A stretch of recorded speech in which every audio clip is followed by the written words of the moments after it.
What's up, everybody? We are live with the MMA Mainstream Podcast. I'm James, of course, joined by my co-host Kaelyn. Kaelyn, how you doing? Good. Another Sunday. Oh yeah. And today we have AJ Perez's opponent because we had AJ on last week, and now we have Kale Milton on with us, who's going to be fighting AJ at Uriah Faber's A1 Combat at Tachi Palace, February 3rd. Aha, I remembered. Kale, how you doing, man? Pretty good, brother. So you fought amateur and you fought what started in 2017? Yeah, about that 2016 or 17. How did you get into doing MMA? Well, I started doing kickboxing back in like 2016, 2017, and I did that for a few years. And then when I hit 30, I'm 36 now. I hit 30, I was like, I want to try amateur MMA. So I started getting into that. I started doing jiu-jitsu about 2 weeks before my first MMA fight. I had no ground experience whatsoever. Like I did wrestling like the 4th grade. That was it, which is nothing. And so won the first one and just kept going. Then I had that little break because of COVID.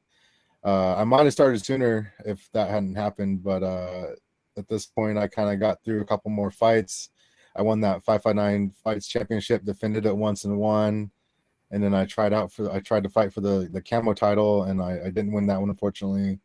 And I didn't have anything for a while, and I thought to myself, you know what, you better try before you get too old. And 36 is pretty old, I think in the MMA world. So I was like, it's now or never. So it's now or never, but after your last fight, was it just like, here's the opportunity to fight pro, let's do it? Yeah, I saw one of my friends in the matchmaker for 500 Fights, Antoine Hood. I saw on social media, he said he was matchmaking, and I was like, it just seems like a fucking huge sign right now. So I asked him like, hey, can you matchmake me on the show? And he said yes. And so a few weeks later, he matched me up with AJ, and that's how it's been since.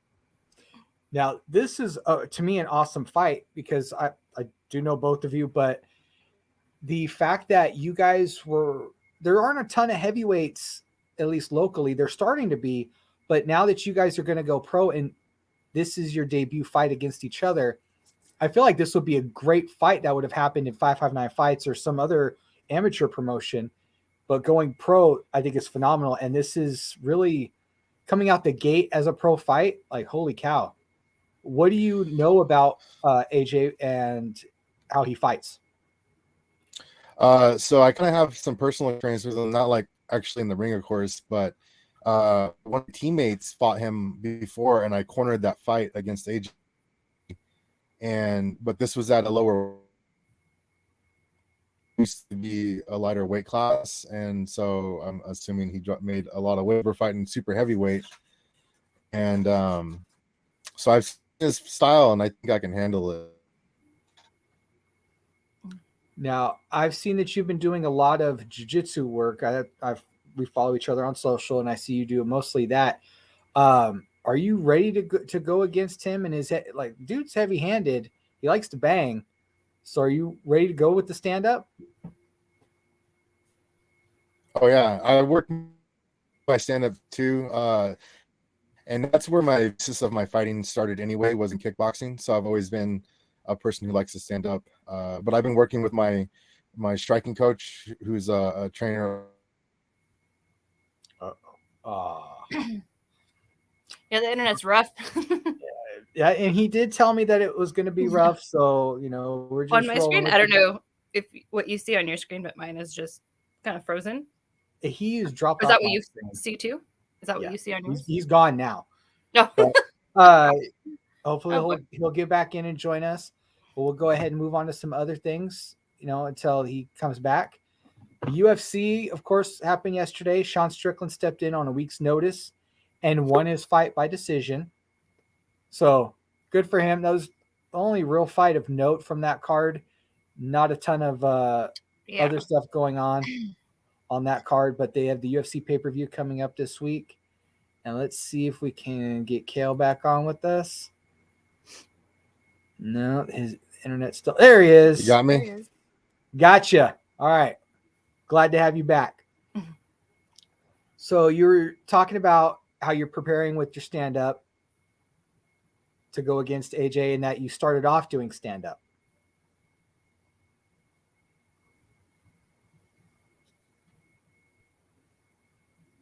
Uh-oh. Did it lag out again? I don't know. Kael, you with us? Doesn't sound like it.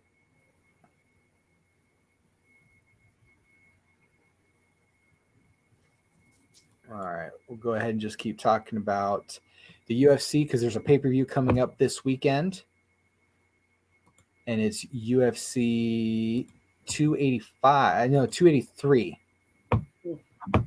That's going on. That was the fight night. Let me jump to that. There we go. 283. There we go. 285 actually has some crazy stuff that we're going to get to a little bit later in the show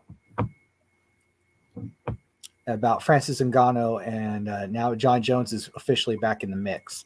But we have Glover Teixeira taking on Jamal Hill. This is for the light heavyweight title. The light heavyweight title is brought back into the mix because Yuri Prochazka had to forfeit the title. It wasn't stripped. He gave it up because of the injury he had. And so Glover Teixeira and Jamal Hill are going to be competing for that. I take Teixeira in that. It could go either way because Jamal Hill does deserve this shot that he has right now. Yes. But Glover Teixeira has been kind of king of the hill lately. So I would like to say Glover would get it back. I think he deserves it. I don't know. This fight's going to be a toss-up, but I would like Glover to win. So, man, it's hard to pick on this one. I'll pick Teixeira just because I think he should get it. Still, you never know. Very true. We got Tom Owens commenting. He's got Glover. I do too. That's who I feel like dude's a monster. I would like to see him still be a monster, and I think he is. It's just Jamal Hill's getting up there too. So, I don't know, but I pick Glover as well. All right, same here. We're gonna get Kael back into the mix right now, so let's see what's up. You hear me? Yeah, I hear you, man. We don't see you, but we hear you. So as long as we can hear you, right. There we go. All right. So you're just talking about your prep and how you've just been working your stand-up, which you've been doing longer than anything. Yep. Yeah, I work with one of the guys I do jiu-jitsu with. He's a trainer over at Malpit, and he's really good. He's been helping me a lot. Yeah. That's do you awesome. have for your kickboxing? Do you have any comparable like sparring partners? How does that go for you? Not really. I just do a lot of pad work. Fortunately, though, a few weeks ago, I was able to stop in over at Madeira Martial Arts. Chris had invited me over before, so I hit him up, and I was able to go over there and work with a couple of the guys over there. And Kyle is making his amateur debut here pretty soon this month, so I got a little work with him and some other guys I know, so that helped. And what gym do you actually go to here in Fresno? So I go to 7th Generation Jiu-Jitsu. We had just moved locations a few months ago. We're located over on Bullard and Minnewawa now, next to the. Okay. And then so that one basically like your hub? That's my main home. Yeah. Oh, okay. And so do you, as far as your weight goes, do you have to lose any, gain any? I mean, what is that? How does that go for a heavyweight? So when I got matched up, the paper said 264 and up, so that's super heavyweight, I believe. Okay. And I kind of hang around that weight anyway. But usually I just fight heavyweights. I could drop a little weight if I wanted to, but now I'm having to keep it on, which is a little bit different.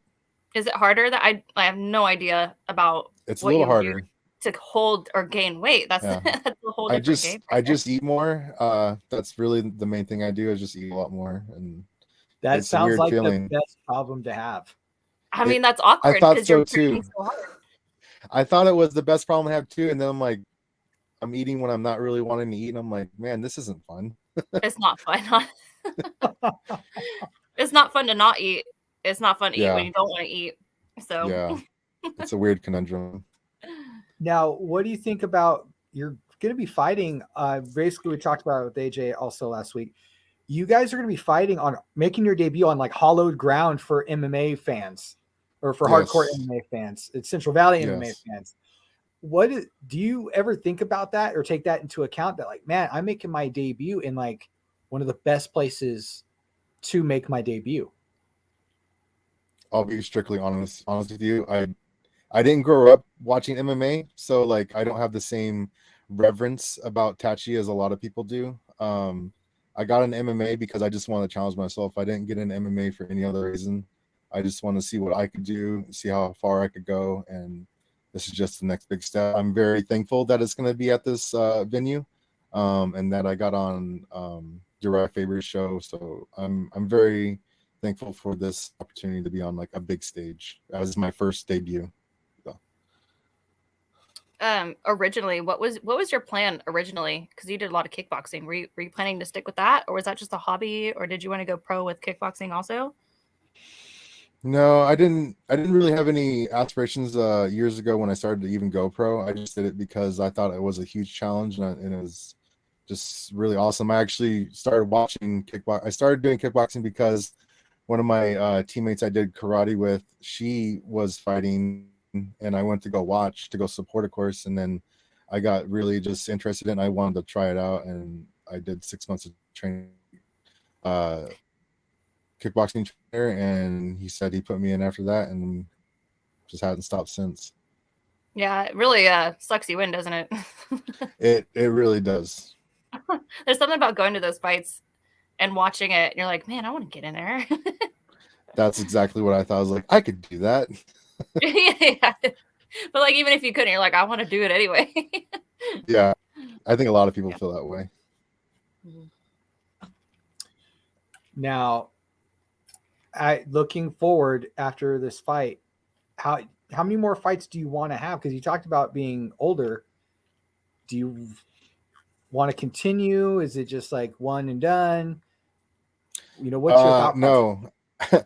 After spending like literally $1,000 to get licensed and medically cleared for this license, I'm gonna get as many for this license. That's period. A motivation. Yeah. Jeez. Yeah. It costs quite a bit to become a pro, at least here in California. Oh my goodness. I don't know anything about that. Do they how extensive are your physicals? So you do a normal physical, nothing, it's not too much different from the MMA stuff. The only extra stuff you got to do is you got to do MRI summary review. You got to do EKG, which thankfully wasn't that expensive. You do have to go see an ophthalmologist, which is a different type of eye doctor. So that was actually pretty expensive too. I'm lucky I had some sponsors. Thankfully, my own boss at Empire Project Management helped me out, and then one of my training partners who has a law firm, Lusk and Gone Attorneys here in Fresno, they also helped me out. Oh, that's good. That's cool. Maybe some of those costs can be absorbed. Yeah, without their help, it would probably not have been possible. Yeah, it also, as far as actually get paid for fighting, I can't imagine that it would offset it too much. I mean, you pay so much to get your physicals done and your licensing and everything. I actually wonder, when do you start actually getting paid back? Well, the debut money, I don't know if people really talk about that, but it's not a lot for a debut. Right.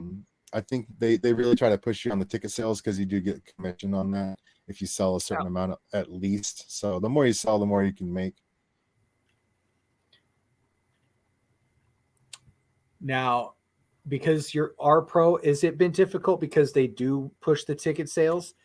And so you're also working a full-time job, you're training, and then now you're trying to push tickets. Has it been tougher with everything? I think I've had a lot more interest because this is my first pro fight. So I've gotten a lot more support for this one, and I think I'm going to have a pretty good, and it's kind of local too. Lemoore is not that far from Fresno and where most of my friends and family are. But I do have people coming out from like the Bay Area. I got family coming from there. I got family coming up from Ukiah, which is like a 6-hour drive. Way up there. Oh, wow. Yeah, it's far. Now, are you going to, so now that you're going to be pro and you plan on continuing being pro, do you still plan on competing in jiu-jitsu events or Muay Thai? I'm not sure, honestly. I might hold off on tournaments because when I was doing amateur fighting, I competed all the time in jiu-jitsu, but I might pump the brakes a little bit, which I don't want to do personally, but I might do that just for the sake of not getting hurt, so I can fight more. And how rough is your schedule? Because I mean, you got to keep a full-time job and training. How does that go for you? It's kind of weird. So I only do demolition for my my boss. So sometimes I go a period of time without having any work. I do rely on my veterans benefits to get me through the month. But I've been going to the gym more because I'm trying to prep for this fight, but I live 30 miles from my gym. So it's 30 miles one each way. So I do about 60 miles round trip. So I spend a lot of money in gas to get to Wow. Where do you live at? Where are you coming from? I live in the foothills east of Clovis, over in Pearl Valley. Oh, okay. Have you guys had any weather problems or problems with the roads over there? Yeah, the rains kind of shut down one of the ways to town. I had to go a long way earlier on Monday. And that night too, when I came back, there's like a little creek. I'm going to say creek right now because it turned into a river that night when we had those heavy rains. Yeah, for those of you that don't know, Central California has been hit with some storms lately, and so surrounding the main city of Fresno, in the foothills and everything, they've been hit especially hard. So that's why I asked that question, since he travels so far to train. Yeah, surprisingly, we haven't lost power. That's good. Yeah, I saw rock slides and all this other stuff. I'm like, oh my gosh, we are not able to handle any kind of weather basically over here. Yeah, it's crazy. So has your family supported the fact that you do MMA? They wish I didn't, but they are supportive. Because I mean, I've had some pretty tough fights earlier in my career as an amateur. Now, what do you think has been from you being involved in MMA for so long? What's one of the craziest things that you've seen or learned? Well, I learned the hard way. You need to keep your hands up, because I got knocked out in my second kickboxing fight. Like I ate the canvas and I was out there for a second. So that was one of the hardest lessons I've ever learned. One of the craziest things I've ever seen was at one of the 5 fights. This is like, I want to say it was 2019. I saw a guy get picked up and slammed, and he posted out on his elbow, and pretty sure that shattered his collarbone or whatever else was up in there, because they had to cart him out on a stretcher for that one. Oh my gosh, that's awful. That it was gnarly. That fight you were talking about, your second, was that a pack fight that you're talking about by chance? Yeah, that was that pack.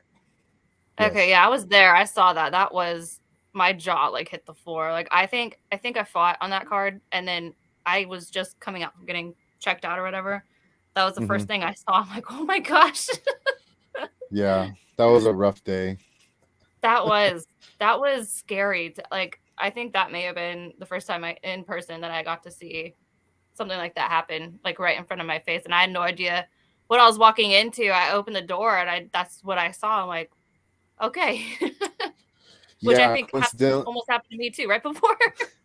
Yeah, coincidentally, that was the fight I sold the most tickets for. I sold like almost close to 90 tickets. And so I had a ton of fucking people there watching me. You were like half of the room was there for you. Yeah, it was crazy. Well, you definitely live and you learn, that's for sure. Yeah, it was a tough one to get over, but I was able to overcome it. Now for jiu-jitsu, what belt are you in jiu-jitsu? So last, I think it was March, I got my purple belt. Oh, Oh, nice. okay, great. Now, have you competed at purple belt since you've received that, or was that when you were not interested in anymore? As far as... Yes, I've competed a couple times. I did compete at an IBJJF Open over in Santa Cruz. So that was really fun. It was tough. I didn't win that many at all, actually. I got beat up a lot, but it was a really great opportunity just to see what the purple belt level is like at the IBJJF level. And then I've done one Grappling X tournament too as a purple belt, and I did a lot better at that one. The experiences are just really priceless. Yeah, Do you think you did better because the scale is different? Because you have one that's more national, and then Grappling X is more, I feel like, more regional because it goes on in different places. Yeah, I think some of the big players come out for the IBJJF. So when I did the one in Santa Cruz, honestly, it was just me and one other guy in my bracket, and he came all the way out from Denver Wow. to compete. And I think normally he fights at the weight class below, but he decided to fight up one. And he comes from I can't remember the name of the guy he comes from, but he is from a really good gym, and he's a real tough opponent. now do you I know you said you want to do everything you can while you can now for MMA. After all that passes, do you think you'd want to compete in jiu-jitsu after that, just to see? Because I know people do jiu-jitsu for their whole life, you know. Most definitely, I'm going to be competing jiu-jitsu as long as I get on the mat. Yeah. Now, do you feel like you've had to make an adjustment preparing for this MMA fight, going from gi to training more maybe no gi, or are you still training gi just as much? I train both pretty much equally. Now that we're at our new location, we actually have 2 no-gi days, which I go to all the time. And then I usually make at least 2 no-gi days as well, gi days as well. And then I'll do like striking throughout the week too with my trainers. All right, that's good, because a lot of places, at least from I've seen, they're not really big on no gi. They're very heavy gi and don't really push the no gi. Yeah, I love both, to be honest. I started off in the gi, and then we were really gi heavy school for the longest time, only having like 1 no gi day. But now with the new location, we're doing 2 days, and I really love it. It's just I love no gi, even though it's Yeah, very I have a huge difficult. appreciation. I'm probably one of the few low level like jujitsu guys. I'm not very good at jujitsu. Like, let's not get it twisted. I'm a permanent white belt, but I am probably one of the few people that has a huge affinity for leg locks, even though it's a big no for a lot of white belts. I Uh-huh. love leg locks. So Yeah, I'm a big leg lock fan too, bro. Trust me. now when you compete against AJ, since I was talking to him about this last week, he is more known for his hands. And to me, like, I know you've trained in kickboxing, but I've never really seen you do kickboxing. I've seen a lot of grappling with you. Do you think that you would like to take him to the ground and go for a sub, or are you going to feel him out striking wise? Honestly, I can go either way. My personal preferences, I love the stand up. A lot of my finishes in MMA, I've been on the stand up. All right. Now, is there anybody that you want to shout out? Yeah, I'll shout out the place where I work, Empire Project Management. We do commercial and residential, everything. Like, we have just rebuilding houses, everything. We do it all. And then Lusk and Gong, Gong, Gong, attorneys. They're here in Fresno, over on, I forget, on Palm, I believe it is. No, Ingram. And then my Generation Jiu-Jitsu, Aston BJJ. You can follow me on Instagram at Raiden BJJ, RAIDIN BJJ. All right.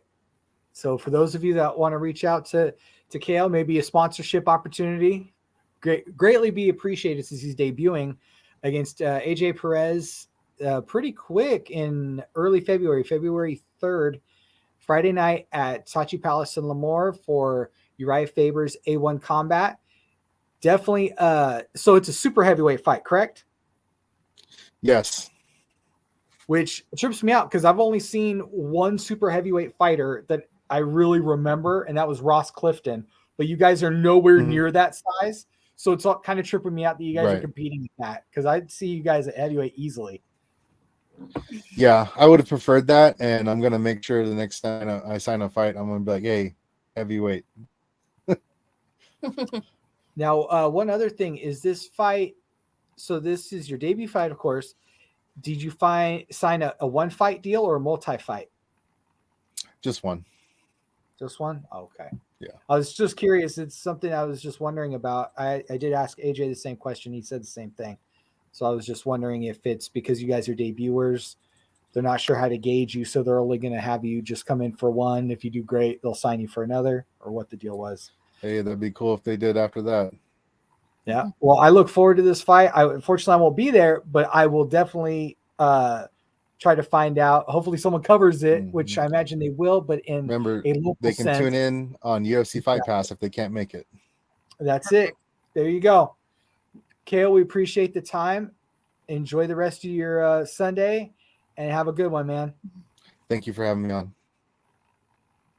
All right. That was Kale Milton. He's going to be competing, like I said, soon. And I'm looking forward to that fight. That fight I'm looking forward to. And then Art Arcienega versus Sergio Quinones. I'm really looking forward to. So I've been watching Art fight for a really long time, back when it was in Tachi Palace. That's the only reason why I went there, is because don't say like a really long time, because you're making me feel super old when you say I'm like old now, so it could have been that long ago. We're all old. You got me there.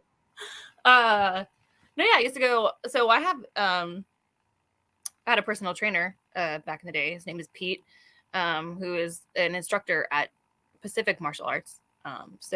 But meanwhile, I was training with him. He was getting Art ready for all of his fights, for the strength and conditioning part of it, and all of his buddies and his team.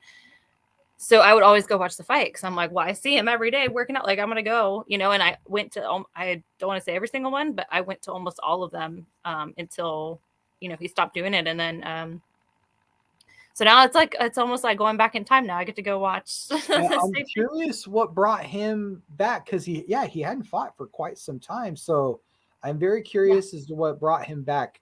Sergio's been competing quite a bit still currently. We just haven't really seen much because of the whole COVID thing. So we hadn't seen much from him, but he'd been competing in Hawaii and what have you. So I don't know his opponent. I don't know anything about his opponent.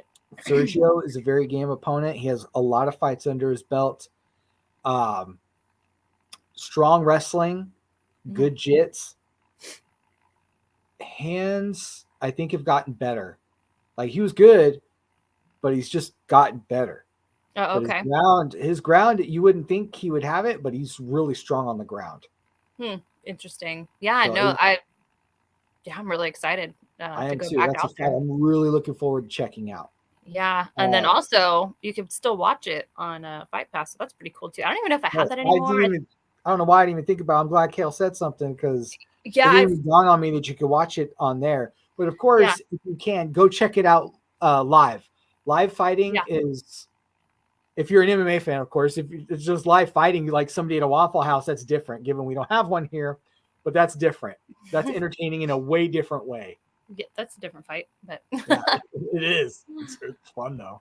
Yeah. Anyways, so that'll be fun. I'm really excited for those. I just wonder how often those are going to come up. I hope often. I hope so. That would be really cool. Ever since Tachi Palace fights went away, like, we've had this void in the Central Valley for pro MMA fights locally, and I'm glad to see something is there. There was the time where the UFC was thinking about holding an event during COVID at Tachi, and it fell through, but I'm glad that they have something, because all kinds of fights have been held at Tachi. They've had their own promotion. They've had Bellator. So it'd be nice to have a consistent promotion come back. Yeah, that would be cool. Man, yeah, I don't know, man. I guess COVID really messed that up. I wonder what their plans were before that, if that was even in the works, or if it just came about. But yeah, I guess COVID took up a lot of time. I mean, when you think about it, a couple of years, we could have had this way sooner. But everyone was crazy, so I don't know. Well, not only that, but I mean, COVID, derailed a lot of plans, but they're back. It derailed people's gyms. What's that?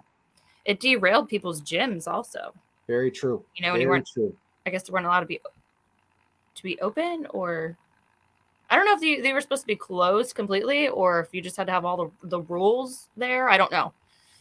Some had to be closed for a period of time because it was the hard shutdown. And then I know that they had to have certain rules to open back up. To come back, yeah. Yeah. Okay. As it pertains to, there's also Porterville, which I've heard, don't know how true it is. I've heard that once they are really ready to go with their building, that they may have MMA fights again. Because that was the last one I went to. And it was one of Art's fights. Actually, he fought there a long time ago. And I had never been out there, but that place, I mean, couldn't really see a whole lot. It was really late, dark, couldn't see what was around me, but it wasn't very big. And I think the fights were in like a set up tent out there. But it was still exciting. It was still similar to Tachi, just a little bit different location, a lot further, I think. Or it was hard to get to. I know that. It was hard to find. But that was cool. But I definitely prefer the more. And I don't know what they're doing in Porterville, if they're redoing anything out there or what. They moved locations from what I understand. They have a new venue for their casino. I'm not sure if they have a venue set, an entertainment venue set. Hopefully they will, because I mean, I covered a few of those fights and it was interesting going out there. Let's just be real. The drive out to Eagle Mountain was a trip. I wasn't okay. That's what I'm talking about. And it was late, so it was a little creepy, but yeah. But I believe they moved closer to Porterville, if I understand that correctly. I could be wrong. I haven't been out there in quite some time. Mm-hmm. But they are setting up they've have a brand new area for the casino, and they should have, you would think, an entertainment venue, which would be great. They could start hosting fights again. That'd be phenomenal. Yeah, it'd be great. Yeah, for sure. It'd be nice to go to some pro MMA local venues where you can have all the, if you're local, that they will probably most likely be fighting on there. Yep. So. I'm telling you, Porterville had some crazy fights that I've seen in the history. Have you ever heard of a super guard? No. It's a really crazy jiu-jitsu move. You might want to look it up. I can't really describe it properly, but what's the difference between that and a regular guard? A super guard is, so you have your guard where your legs are locked around your opponent. Yeah. A super guard is it's like a tighter guard. Mm. You're basically like constricting the guy. I saw a fight finished with that as a. Oh, okay. I see what you mean. You gotta have some strong legs there. Yes, very much so. Anyways, yeah. Hopefully they come back soon, because the more MMA in the Central Valley, the better. It'd be great. And Mateo Rodriguez just mentioned Fury FC will be at the Visalia Convention Center in March. So, nice. All right. That's another good one. Fury will be back. They've had a fight at the Visalia Convention Center before, so look forward to that coming back in March. That's another great show. I've been to one of those also. LFA's been here. Like, everybody's been here, but we just need more consistency, I think, is what we're going for. Yeah, I would hope so. The Fury FCs are very exciting. The LFAs are really exciting too. I don't know if I've been to an LFA, but I've definitely been to a Fury FC. That, and then you have your 559s. Like that's a pretty good spot for those fights there in Visalia. Oh yeah. They hold a lot of different ones. So that's exciting too. Visalia's not too far. It's not that bad of a drive to go from here out there. But those were cool too. I would like to go to more of those. It'd be cool to maybe get some guys on our show from there also to talk to. So that will be a definite work in progress for the ongoing shows. All right, let's go ahead and jump back into it's international, but national, not regional, but bigger stage. UFC. We were talking about Glover Teixeira competing, and now let's go ahead and move on to Figueiredo versus Moreno for the flyweight title. Yeah. This is again. They've competed before. Man, but I don't even know who to pick for this one because I don't either. You know what? I'll go Moreno. Okay, I'll pick Figueiredo. Figueiredo? All right. Yeah. I don't know, man. It could go either way with these two. That's true. I feel like that fight has more sway for either than, they'll just be flat out this guy or this or that. Yeah. Then we have Neil Magny versus Gilbert Burns. That's an interesting matchup. I didn't know that was going to happen. I wouldn't have thought about those two fighting each other. Gilbert Burns, man, I don't know. I mean, they're both very good. I'm trying to think of the last time I saw Neil Magny fight and how he did. I don't remember. I don't think it was that long ago though. I think he didn't. He hasn't been out for too long. He looks stick thin according to this photo that didn't load. Well, he is a pretty thin guy though. I know Burns, with the exception of Burns losing his last fight, he has been on more of a tear than Magny, but Magny's been consistent throughout his whole career. Yeah. I'll go with Gilbert. I have to go with Burns as well. Then we have Jessica Andrade versus Lauren Murphy. I gotta go Andrade. Really? Yeah.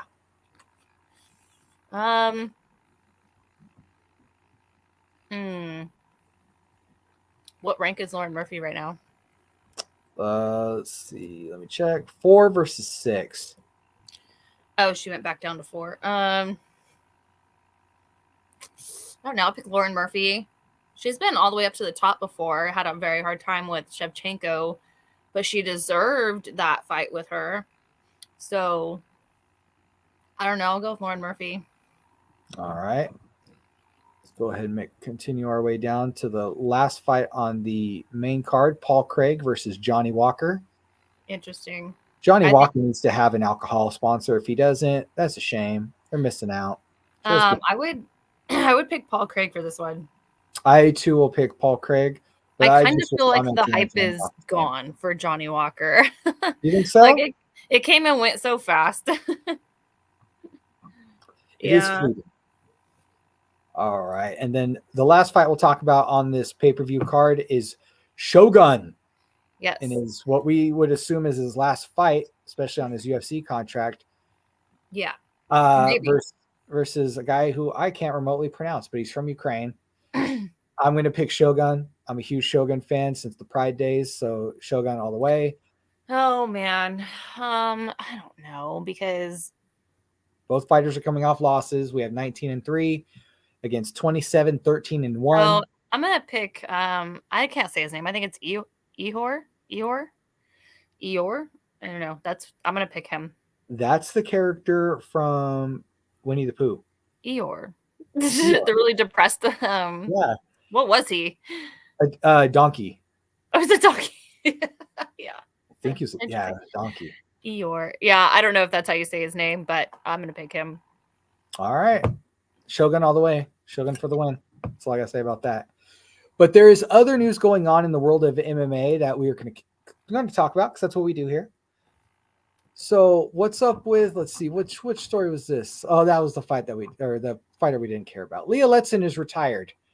We'll talk about it now though, because it's here.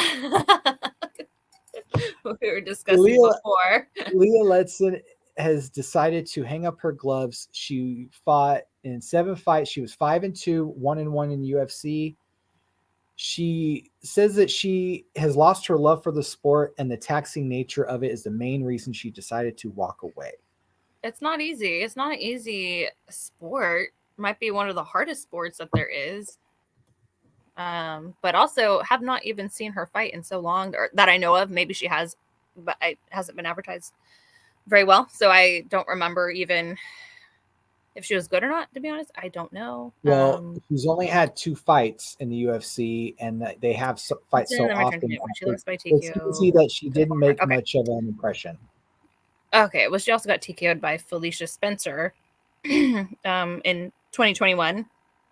So that was her last fight. So it's been a while. Yeah, it's been a while. Yeah, it's been a while.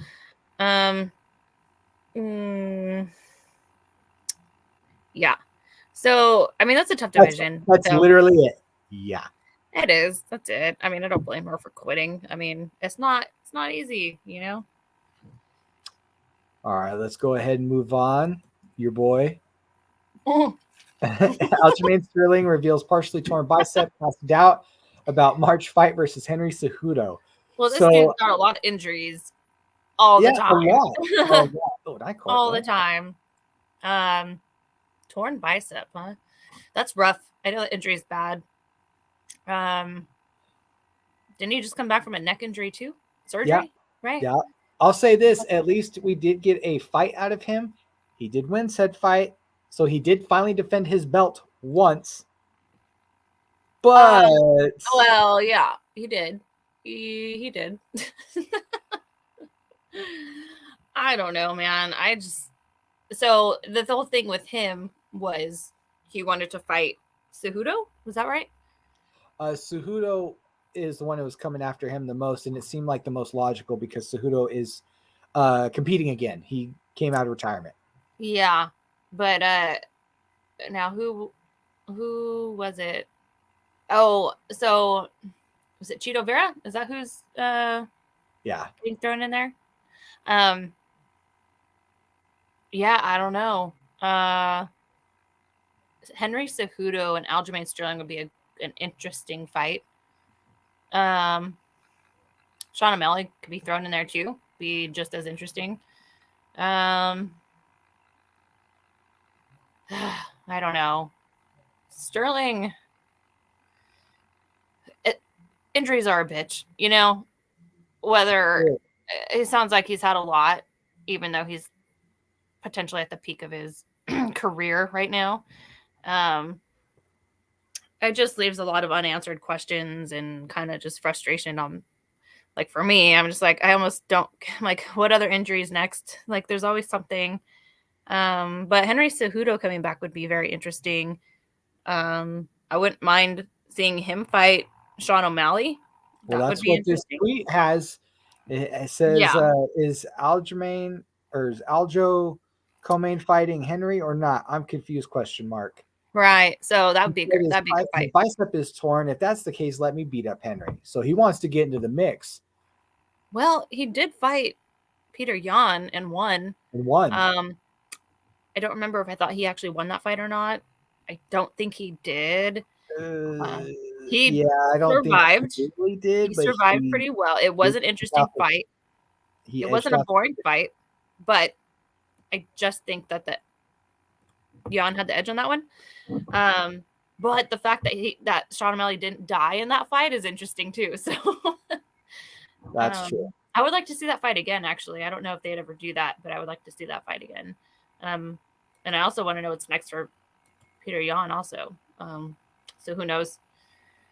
But I guess we'll see. All right. Now we're finally going to get to what I mentioned earlier. Francis Ngannou rejected deal to become highest paid. Let me read that correctly. Highest paid heavyweight in UFC history. So, Francis Ngannou, breaking news for those of you who don't know or not following anything on social, is no longer with the UFC. He has been released. They couldn't come to an agreement to where he'd continue as heavyweight champion, which is crazy. Sucks. Yeah, it's just what really sucks is when you have someone like Francis Ngannou and everyone's just so interested in him and all the possible matchups that could come from that guy in the heavyweight division, just for it to end up nothing at all and him completely leaving the UFC. I don't know.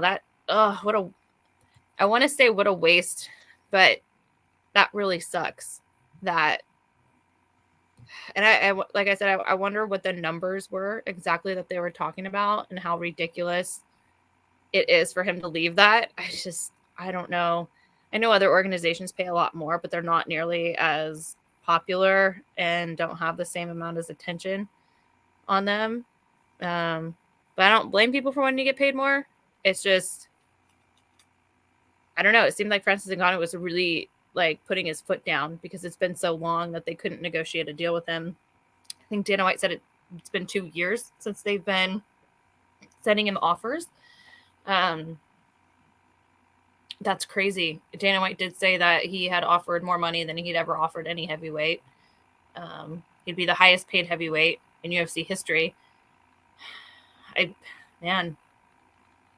don't know, unless, because I do know that I've watched Francis on a few podcasts before with like Mike Tyson and stuff like that, where they were talking about the money and how UFC fighters get screwed over with pay, and that, I don't know, I feel like that had something to do with Francis thinking that he was more worried about getting paid a lot more than what he was before. And I think that other people influenced him to do that, to make this decision. I do feel like you're right. There was a lot of influence from others in him wanting to make more money, but then you also have to see the shelf. I think there's a lot of factors, but that was a big contributor.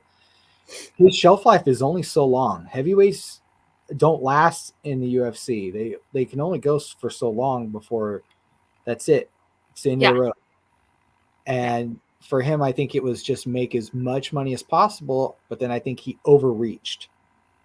And hence why they didn't know, and that's why he is now currently a free agent and no longer the UFC heavyweight champion. I mean, but you also have to wonder, does he even really want to fight? You know? He's good at it. Well, yeah. No, but I mean, what you're good at. Unless he knows of someone else trying to come get him, maybe he already has something lined up, you know? Well, there was talks, and it was the idea of him going into boxing for a second to do that. To fight Tyson Fury. I think that would be interesting. I think it would be interesting. I think it would be a huge cash grab. Mm-hmm. But will they be able to promote the fight? Because Conor McGregor is the exception, not the rule. Yeah. Everyone looks at him and him going into boxing for a fight. But you also have to realize, like I said, he's the exception. That man knows how to run his mouth and promote a fight. Ngannou, strong silent type. Yeah. I don't know. Boxing would be cool. I'd like to see him box because I think they'd give him really good opponents, and I think it'd be a really good pay-per-view for boxing. MMA though, I don't know. I don't know if you could pay him enough in MMA now because he's turned down UFC for however many times. It's like, but he ain't got a job. Also, they were saying BKFC was interested. It's like, yeah, who isn't interested though? You know, if he went to bare knuckle fighting, that'd be like such a disappointment. Do you feel like it would be such a downgrade? Let's be honest. Oh yeah, like yeah, you know, BKFC. I want to know who they would throw him in there with. Yeah, but also, do you think they can even afford him? No. If the UFC can't and they gave up, yeah.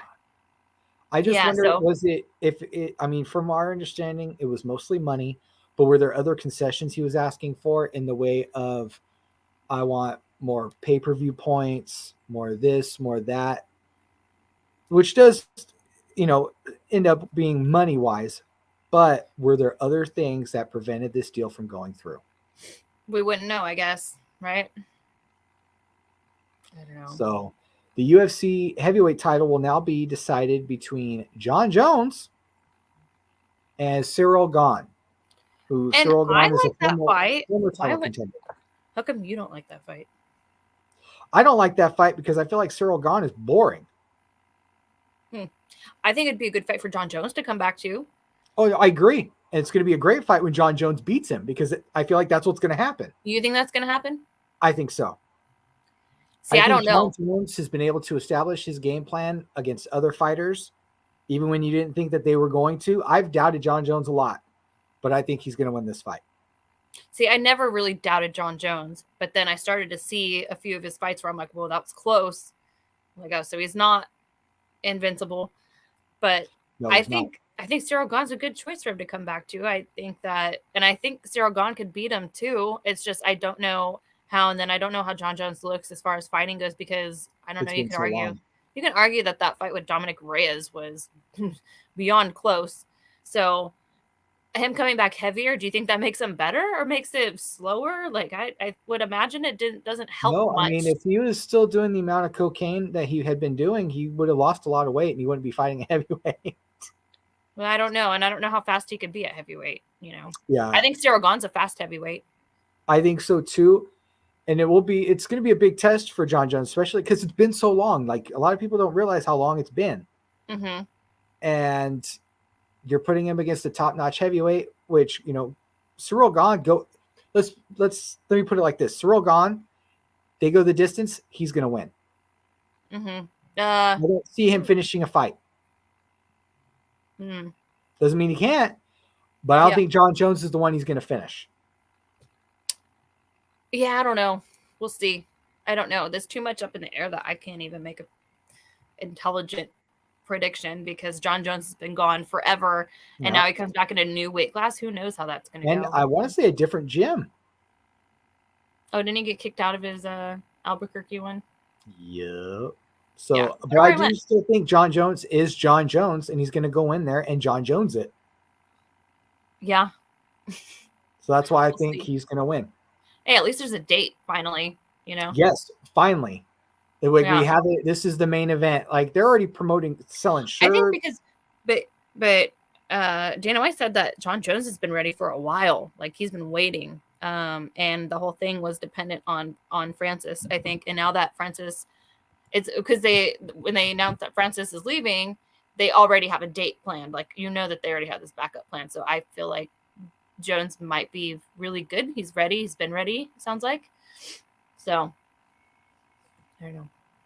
And then one person is already calling him out after the fight. Stipe calls for the next UFC title shot after John Jones versus Cyril Gahn. That's good. Got the winner in July. So Stipe is finally coming back. That's phenomenal to hear, because then we were hearing for a hot minute that he would be competing against John Jones. That's a good fight too, I think. Jones makes his debut at heavyweight. I think John Jones would win that one, but that'd be a good fight, I think. That still would be a good fight. Yeah, I think so. But that's what we've got so far in the way of the heavyweight division is finally looking more prosperous than it has for a while, because there was only Stipe. Yeah. And then we had Francis, and there was no depth to me, at least to me, really. But now we're starting to get more in the range, especially with John Jones coming into the mix. Yeah. So I hope he sticks around for a while, As do I. Let's see. What else do we got going on in the world of MMA? We got Leon Edwards and Kamaru Usman title fight trilogy. The bout is set for UFC 286. So right after the heavyweight fight at 285, we're going to have the fights at 286 in London between Leon Edwards and Kamaru Usman for their third fight. That would be good. That's fun. I really want to see how Edwards comes back. Not Edwards. Edwards is the champ. How Usman comes back.